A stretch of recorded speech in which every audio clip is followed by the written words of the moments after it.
उस शेर को मार दिया और मणि अपनी पुत्री को दे दी है।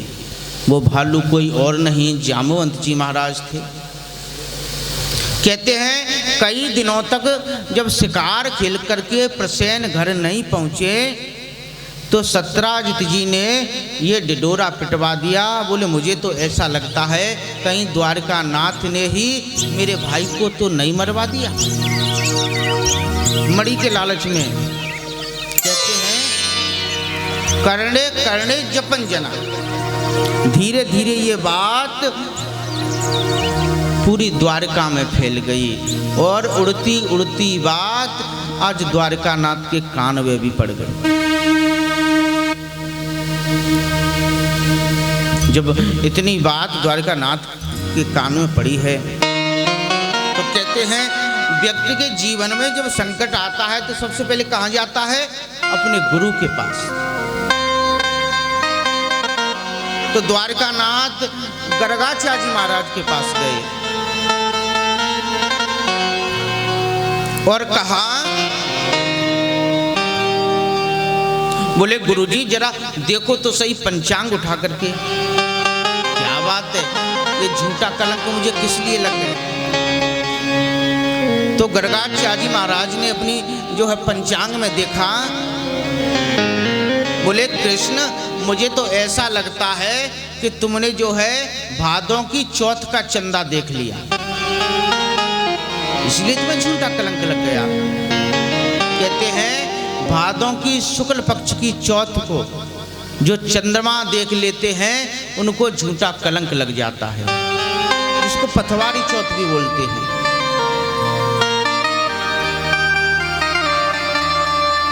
तो आज द्वारका नाथ कुछ सैनिकों को साथ में लेकर के और प्रसेन को खोजने के लिए गए हैं। कहते हैं धीमे धीमे ये जंगल की तरफ बढ़ते जा रहे हैं और जैसे ही इन्होंने देखा कुछ दूरी पर प्रसेन मरा पड़ा है, लेकिन उसके पास मणि नहीं है। वहीं पर देखा कि एक शेर के पदचिन्ह हैं। उन पदचिन्हों के सहारे द्वारकानाथ आगे पहुंचे और जैसे देखा तो वो शेर भी मरा पड़ा है, लेकिन मणि उसके पास भी नहीं। जहां शेर मरा पड़ा है वहीं पर किसी भालू के पदचिन्ह हैं। द्वारकानाथ उन भालू के पदचिन्हों पर बढ़ते हुए जा रहे हैं।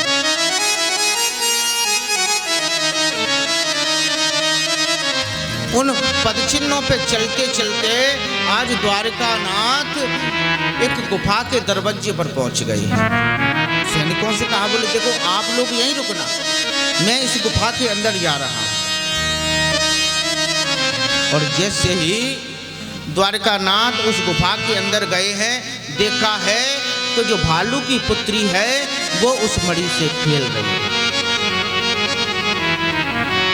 और जैसे ही उस भालू की पुत्री ने कृष्ण को देखा, बड़ी जोर से चिल्लाने लगी। और जैसे ही चिल्लाई है तुरंत जामवंत जी महाराज आ गए हैं। भयंकर युद्ध होने लगा। कहते हैं इतना भयंकर युद्ध, ये युद्ध 28 दिन चला। आसी दष्टा बिंसाह 28 दिनों तक। कहते हैं युद्ध करते करते द्वारकानाथ को बड़ी जोर से गुस्सा आ गई और कृष्ण ने मुष्टि विनिष्पात आज जामवत जी की छाती पर द्वारकानाथ ने बड़ी जोर से एक मुष्टिक का प्रहार किया है, एक घूंसा मारा है। उसी समय जामवंत जी महाराज मूर्छित होकर के गिर गए। और जैसे ही होश में आए हैं हाथ जोड़ करके कहते, बोले बस महाराज मैंने पहचान लिया।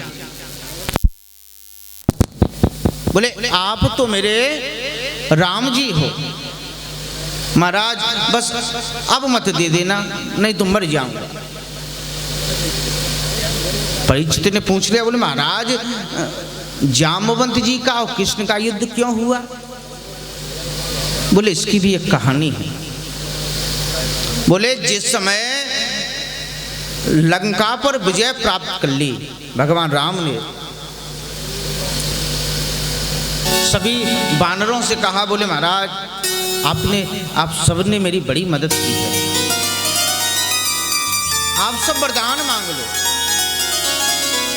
तो किसी ने कुछ मांगा, किसी ने कुछ मांगा, अंत में जामवंत जी का नंबर है।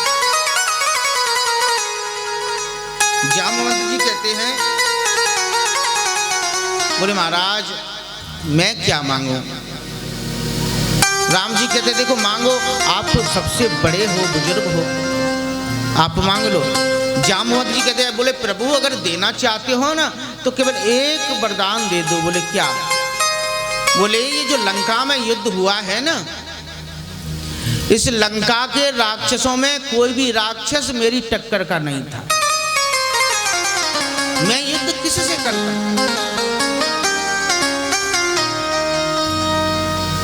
मेरा मन नहीं भरा राघवेंद्र, राम जी मेरा मन नहीं भरा। बोले अब तो अगर वरदान देना चाहते हो तो एक ही वरदान दे दो। बोले महाराज अब तो मैं केवल अपने सरकार में, अपने राम जी में देखना चाहता हूँ कि इनमें कितनी ताकत है। बोले प्रभु अब तो दो हाथ में आपसे करना चाहता हूँ।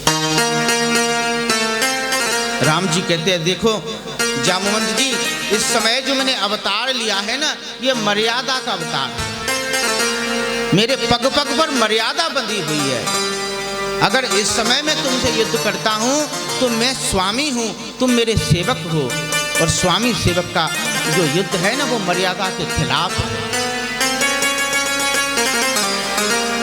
इसलिए लेकिन तुमने जो इच्छा प्रकट की है उसको मैं पूरी जरूर करूंगा। कहते हैं जब मैं कृष्ण अवतार लूंगा उस समय तुम्हारी ये इच्छा पूरी जरूर कर दूंगा। जामवंत जी कहते हैं, बोले प्रभु बस मैंने आपको पहचान लिया।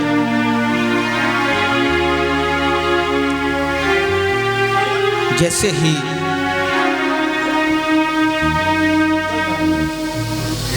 बोले गोविंद भगवान की जय हो। जामवंत जी ने अपनी पुत्री जामवती का हाथ कृष्ण के हाथों में दे दिया और वो मणि भी पकड़ा दी है। बोले महाराज इस मेरी पुत्री को स्वीकार करो, मैं तो अब केवल भजन करूंगा। कहते हैं द्वारकानाथ जामवती को जैसे ही लेकर के आए तो जामवती कहती है, बोले प्रभु अब तो करुणा के निदान हो, करुणा के सागर हो। बोले द्वारिका में कहीं मेरी हंसी न हो जाए, क्योंकि जो मेरा शरीर है ना, ये शरीर एक भालू के शरीर से ही प्रकट है महाराज। कन्हैया कहते बोले चिंता मत करो, बोले तुम्हें द्वारका में कोई भी कहे मुंह देखने खोलने के लिए, तुम अपना मुंह किसी को दिखाना मत। और जब रुक्मिणी जी आ जाएं और रुक्मिणी भी तुमसे खूब कहें फिर भी मुंह खोलना मत। बोले फिर क्या करना है महाराज? बोले जब वो रुक्मिणी कहें, बोले मुझसे ज्यादा सुंदर है क्या, उसी समय तुम अपना घूंघट खोल दे। कहते हैं जैसे ही जामवती